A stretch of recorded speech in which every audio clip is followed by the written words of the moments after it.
Puji Tuhan, Shalom.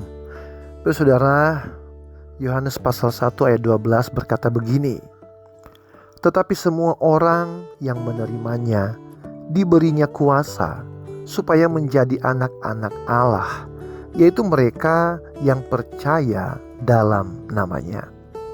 Nah, Bapak Saudara, ayat ini menyatakan sebuah kebenaran yang sangat indah. Setiap orang yang percaya kepada Yesus Kristus menerima hak istimewa untuk menjadi anak Allah.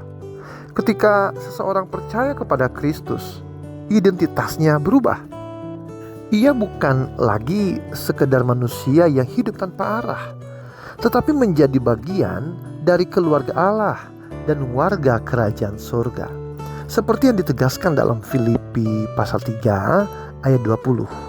Karena kewargaan kita adalah di dalam surga. Betapa luar biasanya anugerah ini, saudaraku.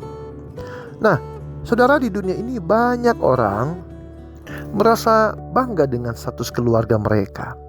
Ada yang bangga menjadi anak pejabat, anak tokoh terkenal, atau anak orang terpandang.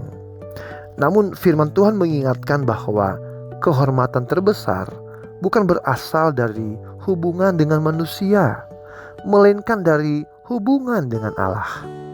Menjadi anak Allah jauh lebih mulia, karena kita menjadi anak dari Sang Pencipta langit dan bumi.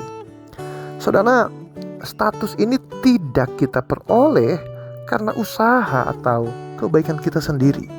Dasarnya adalah iman kepada Yesus Kristus. Melalui iman itulah kita menerima keselamatan dan pengampunan dosa.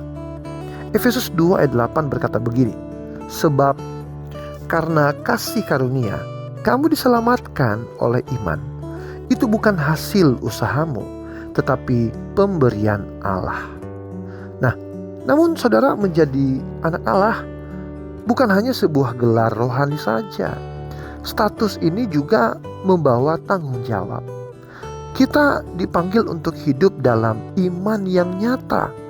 Yakobus 2 ayat 17 berkata, iman tanpa perbuatan adalah mati.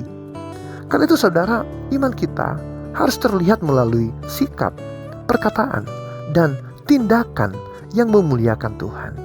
Selain itu Bapak Saudara, semua orang percaya adalah satu keluarga di dalam Kristus. Walaupun kita berasal dari gereja atau denominasi yang berbeda, kita tetap satu tubuh di dalam Tuhan. Efesus 4 ayat 4-6 mengingatkan bahwa kita memiliki satu tubuh, satu roh, dan satu Tuhan. Karena itu saudara, marilah kita hidup dengan kesadaran akan identitas kita sebagai anak-anak Allah. Hiduplah sebagai terang dan garam dunia, seperti yang diajarkan dalam Matius pasal 5 ayat 14-16.